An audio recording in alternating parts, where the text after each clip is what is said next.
que es el análisis de la teoría del delito y los elementos criminales para establecer la teoría del caso.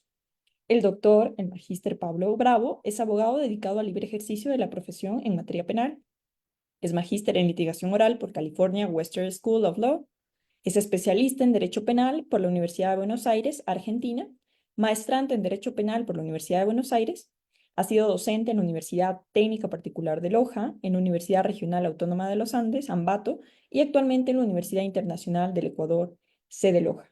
Le damos la bienvenida y sea usted cordialmente tiene la palabra, estimado doctor Pablo Bravo. Muchísimas gracias. Se me escucha bien, ¿no? Correcto. Muy bien, muchas gracias. Agradezco primero la gentil invitación por parte del líder Clark. Vamos a comenzar a hablar un poco acerca del tema que bien ha mencionado, sobre el análisis de la teoría del delito y elementos criminales para establecer la teoría del caso. No sé si me puede permitir compartir pantalla. Tengo la función para compartir pantalla. Sí está habilitado. Ya, perfecto. Entonces, bueno, compartir una diapositiva que tenía. A ver. Me confirman, por favor, si se visualiza. Sí se visualiza. Correcto. Muy bien. Bueno, el tema que se me ha solicitado que hable en este momento es acerca de la teoría del delito y elementos criminales para establecer la teoría del caso. Bueno, para iniciar es importante hacer una leve distinción entre lo que es teoría del caso o la litigación oral y la teoría del delito, ¿no? Actualmente está muy de moda el tema de la teoría del caso, las técnicas de litigación oral, pero no debemos olvidarnos de la importancia también de la teoría del delito, ¿no? En un cuadro aquí que lo he puesto en unas palabras, pocas palabras, la diferencia. Se define, por ejemplo, la teoría del delito como la teoría, o la diferencia entre la teoría y la práctica. La teoría del caso vendría a ser la litigación oral, la práctica, ¿no? Podríamos definirlo también como una diferencia entre el derecho sustantivo y el derecho adjetivo. O podríamos decir las armas que uno tiene, que cuando hablamos de la litigación oral estamos hablando de confrontación prácticamente hasta como de una guerra que se habla cuando se va a juicio, ¿no? Y en la teoría del caso es las habilidades que uno tiene para usar esas armas. La teoría del delito, poniendo en el ejemplo de un médico que he puesto allí una fotografía, es el conocimiento que tiene el cirujano, por ejemplo, acerca de la anatomía del cuerpo humano. Y en la teoría del caso, la aplicación o analogía que se podría hacer es las técnicas que utiliza este cirujano para operar a esta persona, ¿no? Lo mismo, lo propio pasa en la teoría del delito, uno, el conocimiento de la teoría del delito y la teoría del caso sería las técnicas que uno tiene, las técnicas de litigación que uno tiene como abogado para llevar el juicio de la mejor manera. La teoría del caso y la teoría del delito. Bueno, ¿cómo se la aplica o cómo podemos nosotros entender la teoría del caso? ¿Cómo podríamos nosotros aplicar la teoría del caso ya en un proceso penal, ¿no? La teoría del caso, debemos tener en cuenta que uno desde un inicio debe tener en cuenta qué elemento de la teoría del delito se va a discutir para conforme a eso marcar un norte a nuestra defensa. ¿Sí? En el caso de fiscalía, por su lado, tiene que probar cada uno de los elementos de la teoría del delito. Y como defensa, uno ya tiene que pensar en qué elementos va a atacar o qué elemento va a atacar de la teoría del delito. Ya vamos a ver desde qué momento uno comienza a plantearse una teoría del caso, porque es importante desde qué momento va armando una estrategia de defensa, hasta qué momento lo puede modificar, pero desde el primer inicio, el primer contacto que uno tiene con el caso, ya debe tener una idea de por dónde va a ir, qué elemento de la teoría del delito va a atacar. Sí, la fiscalía en su teoría del caso, por ejemplo, debe realizar una fundamentación fáctica, la típica, la fundamentación fáctica, jurídica y probatoria, ¿no? La fundamentación fáctica vendría a ser el cuándo, dónde, quién, cómo, por qué, la historia de los hechos, lo que pasó, ¿no? La fundamentación jurídica, el tipo penal que se subsume en esas conductas, en esos hechos. Y finalmente la fundamentación probatoria de las pruebas con las que cuenta la fiscalía. Por su lado, la defensa, como ya lo manifesté, debemos qué elemento de la teoría del delito es el que va a atacar. Tenemos la tipicidad, la antijuricidad, la culpabilidad. ¿Por dónde vamos a ir atacando? ¿Por dónde vamos a ir alineando nuestra defensa? Esto vamos haciéndolo desde el primer momento, el primer contacto, como ya les mencioné, con el caso. Por ejemplo, en la tipicidad, si vamos a atacar la tipicidad, si es un posible error de tipo, una falta de imputación objetiva o una legítima defensa, un estado de necesidad, un error de prohibición en imputabilidad. En el caso, por ejemplo, en concreto de una legítima defensa, no nos vamos a discutir sobre si existió una conducta típica, por ejemplo, ¿no? Más bien aceptamos que existe una acción o una conducta humana que es típica, pero que no es antijurídica, puesto que tenemos una causa de justificación, es decir, que se excluye o excluye la antijuricidad. En el Código Orgánico Integral Penal, en el artículo 33, nos dice cuáles son los requisitos para poder establecer una legítima defensa, ¿no?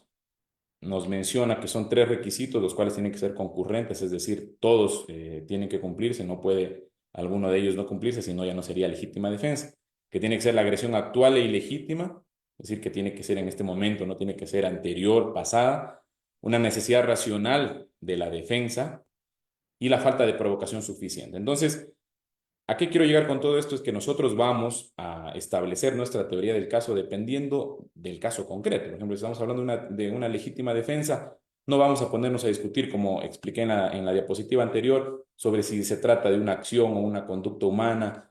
¿Sí? Vamos a atacar exclusivamente o vamos durante el juicio, en el interrogatorio de nuestros testigos, en el contrainterrogatorio de los testigos y peritos de la fiscalía, vamos a tratar de probar cada uno de estos elementos. Entonces, nosotros es importante desde un inicio primero marcar un norte, qué es lo que queremos probar, y conforme a lo que tenemos ya en nuestra teoría del caso, avanzamos en el proceso que vamos a hacer en cada etapa, en cada momento procesal dentro ya del juicio, ¿no?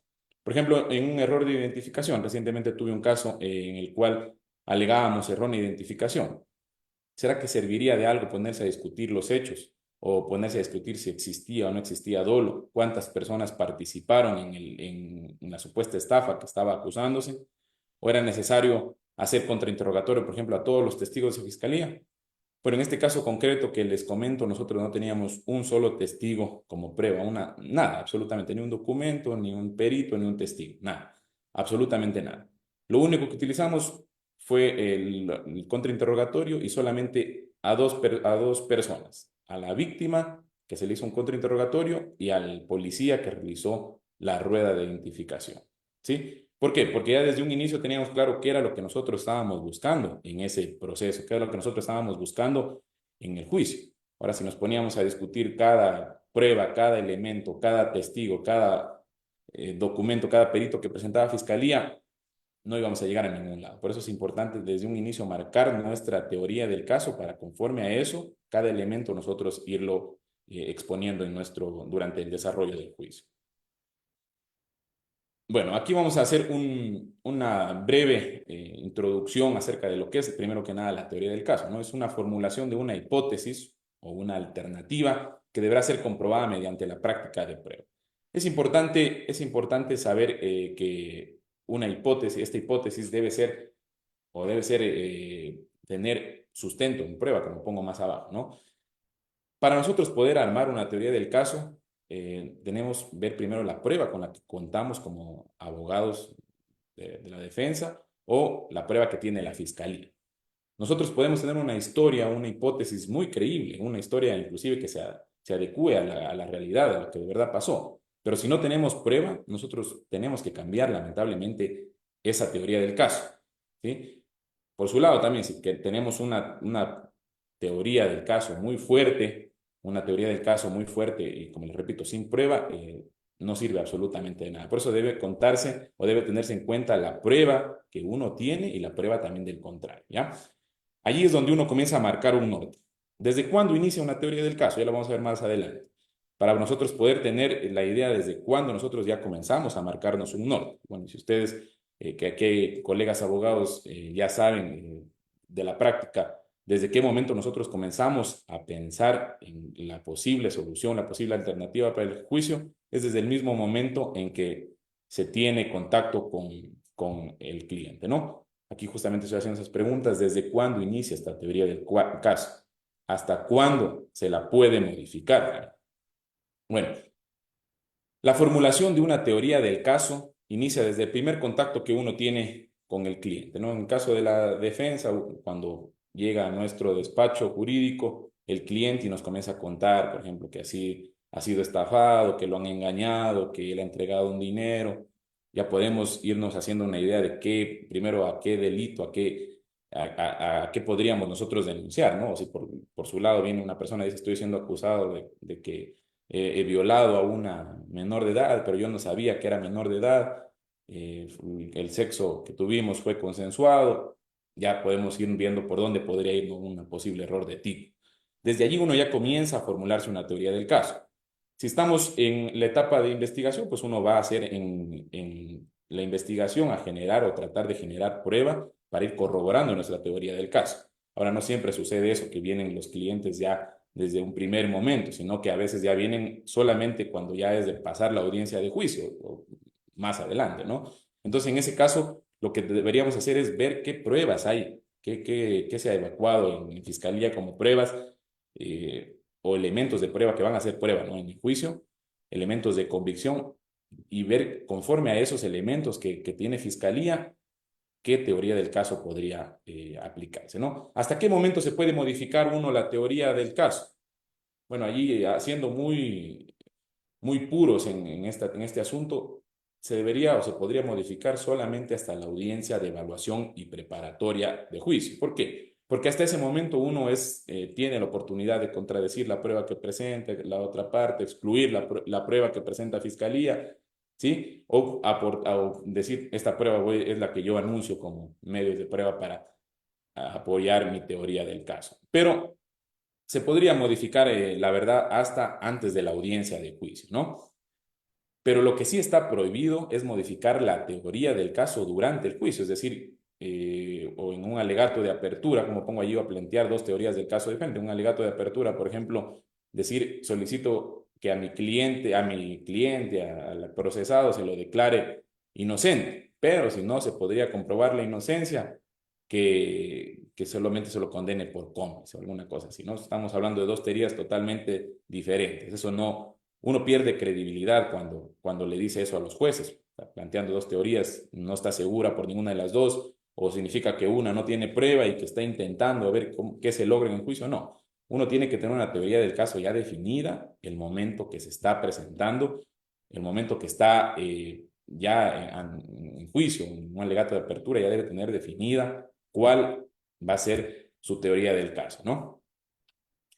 ¿Por qué es importante la prueba que tanto estamos hablando, no? Bueno, aquí he formulado una pregunta. ¿En un juicio se busca la verdad?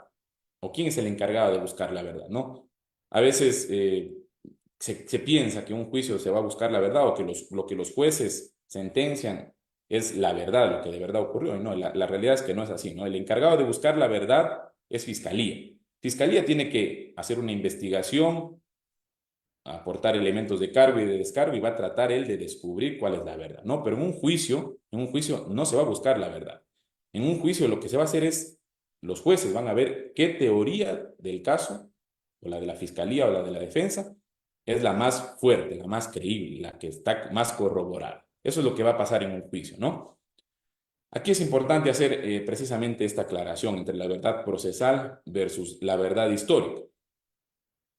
El juez puede resolver solamente con lo que se practicó en el juicio, ¿no? Esto inclusive consta en el Código Orgánico de la Función Judicial en el artículo 27. Una cosa es lo que ocurrió de verdad o la verdad material y otra cosa lo que el juez declara en sentencia, que solamente puede ser en cuanto a la verdad procesal, los elementos que las partes aportaron durante el juicio. Aquí hay una imagen de uno de los abogados en el caso de O.J. Simpson, un caso conocido por ser el caso del siglo inclusive, ¿no? Este abogado es Johnny Cochran, del equipo de abogados de O.J. Simpson. ¿Qué sucede en este caso? ¿Qué fue lo que sucede en este caso? Es que la teoría del caso de la fiscalía, pues obviamente era acusar a O.J. Simpson de que él asesinó a su esposa. Y la defensa, lo que hizo los abogados en el caso de O.J. Simpson, iban a pelear la inocencia, ¿no? Por allí algunos asuntos de temas raciales, de un guante que si le daba en la mano o no le daba en la mano, elementos o técnicas de litigación que utilizaron los abogados tendientes a lograr la inocencia de O.J. Simpson. Ahora, el jurado lo declaró a O.J. Simpson inocente. o no culpable, como se conoce en Estados Unidos, ¿no? ¿Será que esa era la verdad o será que lo que el jurado dijo es lo que de verdad ocurrió? La verdad que no. ¿Sí? La verdad que no. No significaba que porque el jurado lo declaró inocente a O.J. Simpson, ya esa es la verdad absoluta o la verdad histórica. No. Lo que significa eso es que o Fiscalía no tuvo una teoría del caso fuerte, no pudo convencerlos más allá de toda duda razonable de que era culpable O.J. Simpson, o que también la teoría del caso pues, de la defensa era muy creíble y pues decidieron creer la teoría del caso de los abogados de O.J. Simpson. Sucede lo mismo, exactamente lo mismo en nuestro país. Los que los jueces declaran en sentencia no necesariamente va a ser la verdad material, la verdad histórica, ¿sí? Ellos tienen que sentenciar o tienen que motivar su sentencia en cuanto a los elementos que han aportado las partes, es decir, la verdad procesal, lo que ha ocurrido, lo que ha pasado, o las pruebas que se han presentado y la credibilidad que ha tenido cada una de esas pruebas en juicio. Aquí es importante hacer alusión a este principio de contradicción. Ustedes ven allí dos espadas, serían dos teorías del caso, una parte contra la otra parte, están chocando, hay un choque de espadas y hay unas chispas allí. Esas chispas se las podría conocer como la verdad, ¿no? Un choque de espadas dice que da luz o hace brillar la verdad, en este caso sería la verdad procesal, siendo coherentes con la diapositiva anterior, ¿no? Lo que ocurre en el juicio es que chocan dos teorías del caso y a eso sale a la luz una verdad procesal. ¿Por qué es importante esta contradicción? Bueno, la contradicción es la posibilidad de confrontar los argumentos y pruebas del uno contra el otro. Uno puede contradecir la prueba del oponente y también uno sabe que a uno le van, o su prueba va a ser sometida a contradicción. Entonces, por lo tanto, en un juicio, ya siendo bien estrategas dentro del juicio, uno puede adelantar o debería adelantar los puntos débiles que uno tiene para que eso no sea visto con mucha fuerza por parte de los jueces cuando fiscalía o la defensa lo saquen a relucir ante ellos, ¿no? Tenemos la contradicción teórica, la contradicción probática y la contradicción argumentativa. La contradicción teórica, pues, es precisamente la contraposición entre las dos teorías del caso. Teoría del caso de la fiscalía con la teoría del caso de la defensa, ¿no? Allí se contradicen una tesis contra otra tesis. La contradicción probática ya es con la prueba, ¿no? La contradicción que yo puedo hacer al momento de que Fiscalía presente un testigo, yo le puedo contrainterrogar. Estoy aplicando esta contradicción probática. Igual con los documentos, ¿no? Con toda la prueba que aporta Fiscalía. Y finalmente la contradicción argumentativa es la que se hace al final del juicio, en el alegato de clausura, cuando uno ya concluye, porque en el alegato de clausura, ya lo vamos a ver más adelante, uno llega a una conclusión, uno saca conclusiones de lo que pasó en el juicio y comienza a argumentar. Llegamos a la siguiente conclusión. Luego de haber escuchado todos los testigos que pasaron ante ustedes, los jueces, llegamos a la conclusión de que Juanito Pérez es inocente. ¿Por qué? Y comenzamos a argumentar. ¿Sí? Esa la contradicción final que se hace. Por su lado, pues la defensa o la fiscalía va a hacer también su propia argumentación. El alegato de apertura. Les había puesto en la diapositiva de la teoría del caso, a veces se confunde uno en el alegato de apertura con la teoría del caso, no, no es lo mismo, ¿no? La teoría del caso tiene que ver con todo el caso. Y como les digo, inicia desde un primer momento que cuando tiene contacto con el cliente y finaliza pues ya cuando se acaba el caso, ¿no? El alegato de apertura, por su lado, es el momento en el cual nosotros nos paramos frente a los jueces y contamos una historia. Esto es importante. Contar una historia. Y aquí es importante saber que los jueces no conocen el caso. Por lo tanto, lo primero que los jueces van a conocer del caso es la historia que nosotros les vamos a contar. Por eso depende muchísimo cómo vamos a contar esa historia. Y depende de nosotros qué vamos a contar en esa historia, de qué manera lo vamos a hacer. ¿Sí? Allí nosotros tenemos que ser muy prolijos y contar solamente una historia con hechos que uno va a poder probar en la audiencia. No es el momento de hacer conclusiones, como ya lo vimos, en las conclusiones se las hace en el alegato final. Lo que hace uno en el alegato de apertura es hacer ofrecimientos. ¿Sí? Ofrezco que voy a aprobar esto. Ustedes, señores jueces, van a venir a escuchar a tal médico, a tal testigo, a tal perito. ¿Sí? O luego de que pase la audiencia, ustedes van a estar convencidos de la culpabilidad del señor tal. Ofrecimientos. Yo les voy a ofrecer, les ofrezco probar que el señor Pablo Bravo estuvo el día tal, a tal hora, en tal lugar. Es un ofrecimiento. ¿Y cómo voy a cumplir esos ofrecimientos? Con la prueba que voy llevando, ¿no? Mientras más sencillo y corto el alegato de apertura es mejor. Hay que contar solamente los detalles relevantes. Ojo que aquí no es necesario llenar de nombres, llenar de detalles que no son relevantes, importantes para la teoría del caso. Nosotros no podemos decirle, a veces hay juicios en los que hay, pero cientos y cientos de testigos, ¿no? O pongámosle decenas y decenas de testigos. O basta con decir unos 10 testigos. Los jueces no se van a acordar de 10 nombres, ¿no? Entonces nosotros lo que tenemos que hacer en el alegato de apertura es solamente darle nombres importantes. Si es que de verdad es necesario darle un nombre, pues le damos ese nombre. Recordemos que es nuevamente la primera vez que los jueces conocen el caso, por lo tanto nosotros debemos darle unos detalles importantes y contar una historia con la que ellos no se vayan a marear con tanto detalle que nosotros le damos. Por cada ofrecimiento debemos tener pruebas, ¿no? Si nosotros ofrecemos probar que tal persona estuvo en tal lugar, ¿qué prueba yo tengo para probar eso? O si nosotros ofrecemos probar que tal persona actuó en legítima defensa, igual, ¿qué prueba tengo yo para probar eso? Por cada ofrecimiento. ¿Por qué? Porque aquí no vamos a cometer el error a veces de ofrecer cosas de más y al final quedar como que no hemos podido probar los ofrecimientos, ¿no? Eso va a hacer que nosotros perdamos credibilidad nuevamente. Y lo que menos queremos ante los jueces es perder credibilidad. Nosotros queremos contar una teoría del caso fuerte, que sea creíble, que ellos puedan al final del juicio ver, sí, aquí se ofreció probar esto, o la teoría del caso que planteó el abogado se cumplió, porque aquí vinieron tales y tales testigos y se probó. Es lo que queremos nosotros hacer. En el alegato de apertura sucede, o lo que yo siempre digo, uno se plantea una historia que va a hacer que suceda durante el juicio. Vamos a hacer que suceda estos hechos y eso va a hacer que esos sucesos van a ocurrir durante el juicio. Simplemente en el alegato de apertura estamos ofreciendo a los jueces eso. ¿Sí? En el interrogatorio, bueno, en el interrogatorio el testigo es quien declara, él es la estrella, se podría decir, de ese momento, ¿no? Del interrogatorio. Lo que nosotros queremos lograr con ese testigo que pasa ante los jueces es sacarle información. ¿Cómo le sacamos información? Con preguntas abiertas. ¿Cuáles son las preguntas abiertas? Las que tienen, o las que, como su nombre mismo lo dice, ¿no? Le dan oportunidad que responda de manera abierta. Lo que está prohibido en el interrogatorio son las preguntas sugestivas. Por ejemplo, yo no le puedo decir a un testigo mío en el interrogatorio, ¿es verdad que usted estuvo en Loja el miércoles a las 3 de la tarde? ¿Estoy qué? Sugiriendo una respuesta. ¿Qué le queda contestar al testigo? ¿Solamente sí o no? Entonces esa pregunta es la que está prohibida. Lo que yo debería preguntarle es, ¿dónde estuvo usted ese día? ¿Con quién estuvo? ¿A qué hora estuvo? Son preguntas abiertas, ¿no? Ella puede decir que estuvo en cualquier parte del mundo. ¿A qué hora? Ella sabrá a qué hora estuvo. ¿Con quién? ¿Sí? Son preguntas abiertas que la información la va a sacar el testigo.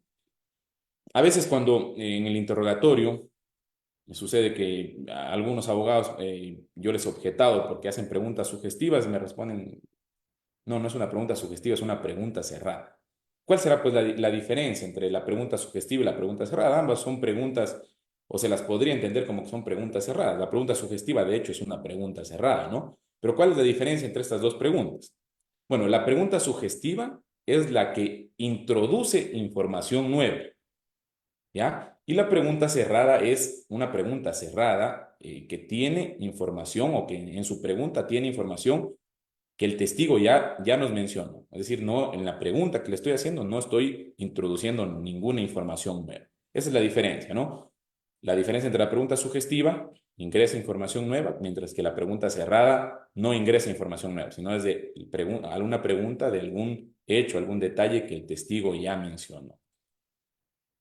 En el contrainterrogatorio, el abogado es quien declara, ¿sí? ¿Por qué decimos esto? Porque el abogado es quien pregunta solamente para confirmar con el testigo. El testigo va a ir diciendo sí, sí, no, no, solamente confirmando lo que el abogado está declarando. Sí sería un contrainterrogatorio ideal.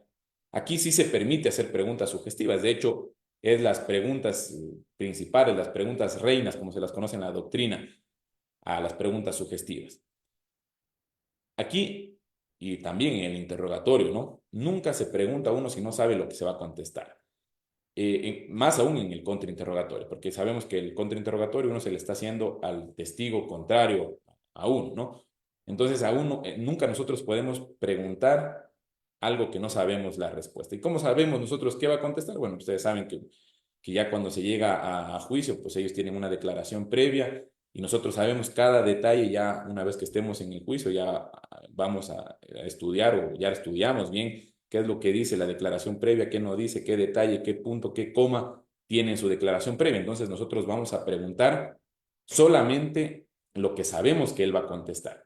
Obviamente, si es que él saca o dice alguna cosa diferente, pues vamos a hacer un ejercicio, una técnica, sacar a relucir una contradicción para que con eso pierda credibilidad el testigo ante los jueces, ¿no? Aquí se conoce esto de hacer una pregunta, cuando uno pregunta un hecho que no sabe cuál es la respuesta, pues ahí es como ir de pesca, como dice Beitelman en su manual. Uno está yendo de pesca, es decir, estoy lanzando el anzuelo para ver qué contesto. Pero eso es muy peligroso porque a veces puede que nos convenga, ¿no? Pero, y si no nos conviene, nos echa abajo toda nuestra teoría del caso. No permitir que el testigo se justifique cuando ya hemos obtenido la respuesta que queremos, ¿no? Generalmente es uno de los errores comunes que tenemos nosotros los abogados, que a veces queremos hacer la pregunta de más, también conocida en la doctrina, ¿no? Ya tenemos la información, ya sacamos a relucir la contradicción y le preguntamos, ¿y por qué dijo usted entonces en su declaración algo diferente a lo que está diciendo? ¿Qué va a contestar el testigo? Lo único que va a contestar es, va a justificarse, porque ahora yo me estoy acordando bien, o porque ahora estoy diciendo la verdad, o la secretaria de la fiscalía no anotó bien, cualquier cosa. ¿Sí? Esa es una pregunta de más. Nosotros ya con que hayamos tenido hayamos sacado a reducir la contradicción, para nosotros suficiente. Hasta allí queda el contrainterrogatorio. Sí, y finalmente en el alegato de clausura uno fundamenta o llega, hace las conclusiones sobre lo que ocurrió en el juicio, ¿no? Como les mencioné hace un momento, ya llega a una conclusión y de esa conclusión argumenta por qué llegó a esa conclusión. No es el momento de repetir el caso, sino de explicar. Los ofrecimientos también. Se ofreció probar 10 hechos, se probaron 10 hechos, ¿no? Y se vuelve a la teoría del caso. Se vuelve a la teoría del caso. ¿Qué fue lo que nosotros les dijimos a los jueces en el alegato de apertura? Y decimos, en este momento, ya cuando pasó el juicio, ya en el alegato de clausura, podemos decir que se corroboró, que se cumplió, que hemos llegado a concluir con la prueba que se ha practicado en juicio, tal conclusión, la conclusión a la que hayamos llegado, ¿no? Se arma el rompecabezas. Y ustedes, con la experiencia que ya se tiene dentro de los juicios, a veces uno deja por allí una pregunta que le hace a su testigo o una pregunta que hace en el contrainterrogatorio y se queda hasta allí, porque uno no hace la pregunta de más, que justamente estábamos hablando hace un momento, ¿no? ¿Por qué? Porque nosotros que dejamos esa idea suelta y no queremos sacar en el contrainterrogatorio hablando, ¿no? No queremos que el testigo se justifique, entonces dejamos esa idea suelta allí. Pero ¿dónde vamos a esa idea suelta, a armarla ya en el rompecabezas, en el alegato de clausura? Diciendo, ¿se acuerdan lo que dijo el testigo tal en el contrainterrogatorio? Sacamos a reducir la contradicción, llegamos a una conclusión, argumentamos esa conclusión. Sí, el alegato de clausura, también conocido en la sentencia como un proyecto, perdón, en la doctrina como un proyecto de sentencia, es precisamente en donde los jueces entenderían al alegato de clausura o el alegato de clausura ideal sería el que ya llegaría a ser un proyecto de sentencia para los jueces. ¿Por qué? Porque estamos argumentando, estamos concluyendo con ideas lógicas, haciendo inferencias lógicas de lo que ocurrió durante el juicio. ¿Sí? Bueno, esto es un breve resumen de lo que he preparado para hablar acerca de algunos temas de cómo aplicar precisamente pues, la teoría del delito ya en la teoría del caso mientras estamos litigando en un proceso penal, ¿sí? Vamos, voy a dejar de compartir y si es que tienen en este momento de hacer alguna consulta, pues estoy dispuesto a contestar. Ahí sí, sí. Gracias, estimado doctor. Bueno, en cuanto a las preguntas, estamos revisando el chat, igualmente que está siendo transmitida la clase a través de redes sociales, observando cada una de las preguntas de parte de ustedes. Recordarles también que pueden utilizar levantando la manito en la plataforma, o lo pueden realizar también a través del chat o en las redes sociales de Facebook. Bueno, justamente nos hacen una pregunta, dicen un caso de drogas en el artículo 220 literal D del Código Orgánico Integral Penal, con allanamiento en la casa del acusado, encuentran las drogas de forma flagrante. ¿Cuál sería la teoría del caso ideal si es que se determine exhaustivamente que es un consumidor y hasta su salud tiene quebrantada de tanto consumo de drogas? Nos dice, nos pregunta. Ya, muy bien. Bueno, este es con los pocos detalles que tenemos allí en la pregunta, que sí, sí, justamente la estoy viendo aquí en el chat, ¿no? Dice un caso de drogas, el artículo 220 literal D del código, literal D que es alta escala, justamente con el código aquí, literal de gran escala, ¿no? Bueno, lo que hay que tener en cuenta en estos casos es que lo que está tipificado como como el delito, ¿no? No es el consumo, eso sabemos claramente, ¿no? Mientras no tenga un ánimo de tráfico, mientras no se oferte almacén, intermedio, como dicen todos los verbos rectores, no constituiría delito definitivamente, ¿no? Entonces, en ese caso, pues lo que quedaría es justificar precisamente el consumo del señor, de la persona acusada. Si él no tenía el ánimo de tráfico, pues definitivamente no hay delito. Si no tenía un ánimo de almacenar, sino simplemente para consumo propio, a veces veo también en pericias, en estos casos de drogas, en donde se dice que, por ejemplo, se ha hecho un análisis a la persona que está siendo procesada, se ha hecho un análisis y se ha determinado que es un consumidor, pero los 30 gramos de marihuana que tiene no son aptos para el consumo inmediato y lo dejan allí. Ahora, esto podría ponerlo un médico sin conocer de derecho, ¿no? Pero nosotros, ¿cómo podemos utilizar eso? Él puede tener tranquilamente, o yo aquí en mi oficina, puedo tener una cantidad de droga y si yo esa cantidad de droga la tengo para consumirla, pues no hay delito definitivamente allí. ¿Sí? Eso sería en cuanto a a la pregunta que se Perfecto. hace. Retomamos, antes de darle la palabra, justamente a Enrique Remache, que nos está levantando la mano en redes sociales, nos están preguntando cuál sería la mejor recomendación en el caso de que el cliente nos mienta al inicio y formulemos una teoría del caso que al pasar el tiempo de las etapas penales nos demos cuenta que nos ha mentido para evitar el tema de sanciones y multas. Perdón, perdón, no se escuchó la pregunta. Si me la Ahí, puede ahí me repetir. van a escuchar, ya, perfecto. Justamente nos preguntan en redes sociales que cuál es la mejor recomendación que podemos realizar como abogados en el caso de que nuestro cliente nos haya mentido sobre los hechos del caso y a medida que avancen las etapas penales, es otro tipo penal por el que se está acusando. A ver, bueno, eso ya quedaría a criterio de cada abogado, ¿no? Yo he escuchado abogados que dicen que el rato que el cliente les miente, ellos dejan votando el caso allí. Ellos incluso en un contrato, en el contrato que hacen con el cliente, ponen una cláusula de que si el rato o si es que se llegase a detectar que el cliente está mintiéndole al abogado, deja terminado el caso allí. La mejor recomendación, bueno, sería dependiendo de cada caso, ¿no? Si mi cliente me está mintiendo, hay que tener en cuenta y hay que ser muy francos con el libre ejercicio. Muchas de las veces los clientes no nos dicen la verdad, pero allí viene la suspicacia del abogado, viene la suspicacia del abogado en darse cuenta. Uno ya tiene experiencia, si puede conocer a las personas, ya conoce más o menos cómo suceden ciertos delitos y darse cuenta si de verdad le está diciendo la verdad o de verdad está mintiendo. De todas formas, uno tiene que plantear la teoría del caso, plantear la teoría del caso teniendo en cuenta inclusive que el cliente le está mintiendo. Ahora, la recomendación pues le podría dar si es que me dice en qué le estaría mintiendo, qué podría hacer, pero así al aire, digamos, me deja un poco difícil para responderle concretamente a a la pregunta. Pero eso es lo que le puedo decir. Uno siempre tiene que armar una teoría de caso, formular una teoría del caso planificando absolutamente cada detalle. ¿Qué pasa si es que A me dice esto? ¿Qué pasa si es que B me dice esto? ¿Qué pasa si es que mi cliente no dice esto? ¿Qué pasa si no se puede probar esto? ¿Sí? Entonces, por más cliente sincero que tengamos, hay cosas que definitivamente a veces no se pueden probar. Entonces, no vamos a tener siempre esta habilidad de poder lograr nuestro juicio sea perfecto. Andrés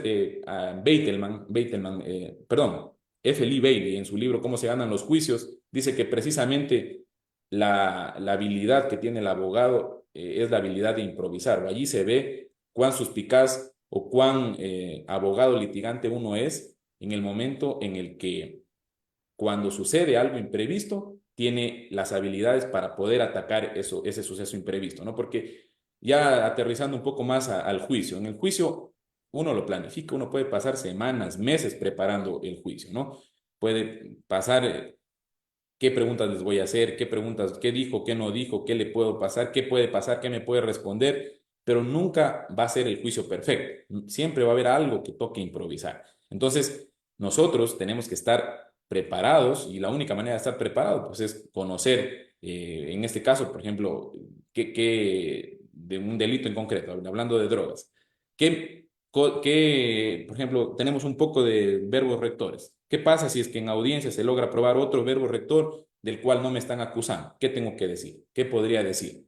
¿Sí? Y eso lo que va dando también es un poco la experiencia que uno tiene en los casos, pero contestando ya la pregunta en concreta que dice el compañero, el colega, ¿qué hacer uno cuando las personas le mienten o su cliente le miente? Pues dependería ya en cada caso concreto, en qué etapa estaría. Sí sería bueno pues que uno sepa, entienda por qué también le mienten. A veces no lo hacen ni siquiera con interés de dañar el caso, ni de mentir a uno como abogado. Eso sería.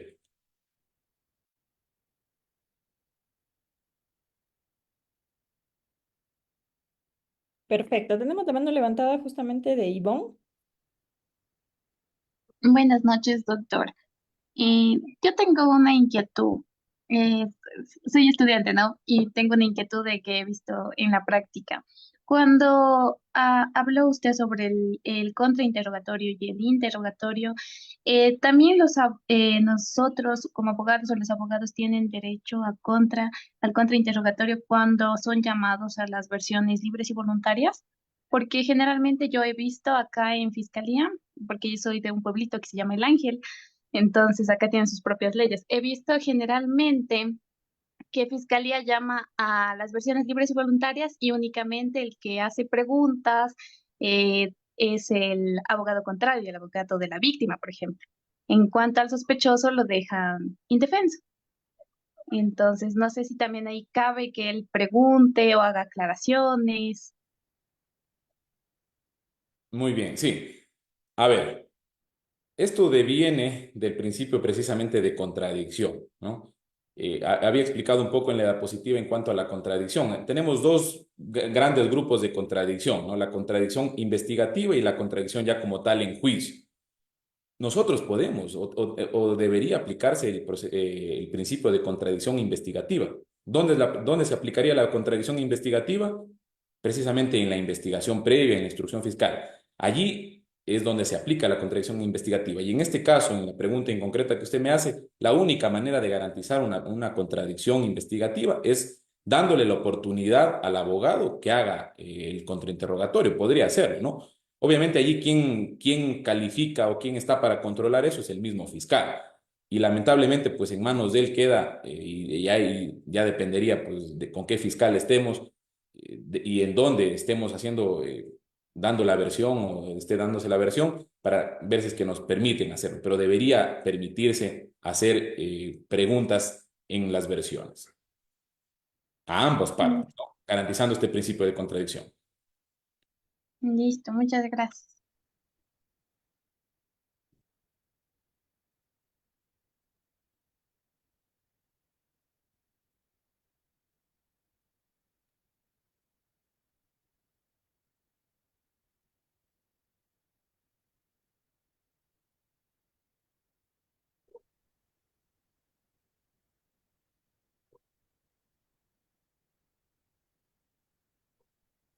No sé si tengan alguna otra pregunta.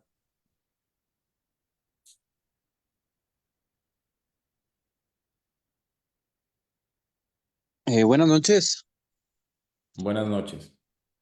Sí, doctor, una pequeña pregunta. Tengo un posible caso de un cliente que ya tuvo su audiencia, bueno, la instalación se realizó, pero no se finalizó ante el Tribunal Penal. por secuestro extorsivo. ¿Aló? Sí se le escucha. Ya, Escucha. perdón. Ya, entonces él realizó esta audiencia, pero con un defensor público. Entonces él quiere contratarme para finalizar esa audiencia de reinstalación. Entonces tengo que empaparme de todo lo que es el proceso, ya.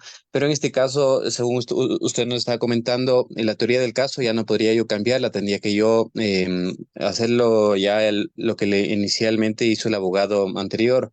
¿Qué opinión le merece eso, doctor? A ver, no es una regla absoluta, ¿no? Simplemente son lineamientos, principios que uno pone o que están dentro también de la doctrina en cuanto a las técnicas de litigación oral. No es una regla absoluta que no pueda cambiar la teoría del caso. Ahora sería pues de ver precisamente usted como defensa, ya cuando ha analizado, le ha ido el caso, pues si es que tenía el defensor una teoría totalmente absurda, pues tranquilamente usted podría solicitar una nulidad por falta de defensa técnica, ¿no? Ahora, de que usted la pueda corregir, entiendo que todavía está en el juicio, ¿no? En la audiencia de juicio, pues podría hacerlo tranquilamente y lograr, dependiendo de qué testigos se han evacuado, qué prueba falta por evacuar, para usted poder lograr comprobar su teoría del caso.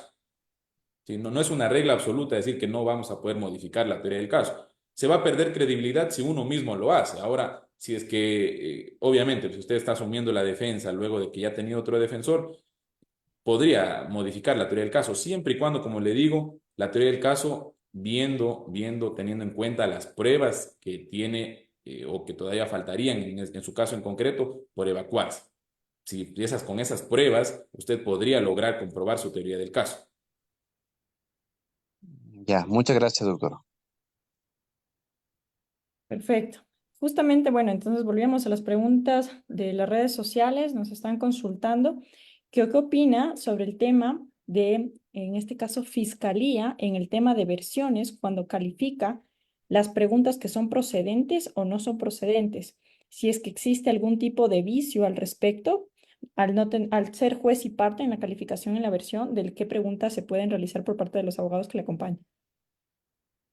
Claro. Bueno, como habíamos contestado anteriormente a la estudiante que había consultado, lo mismo, ¿no?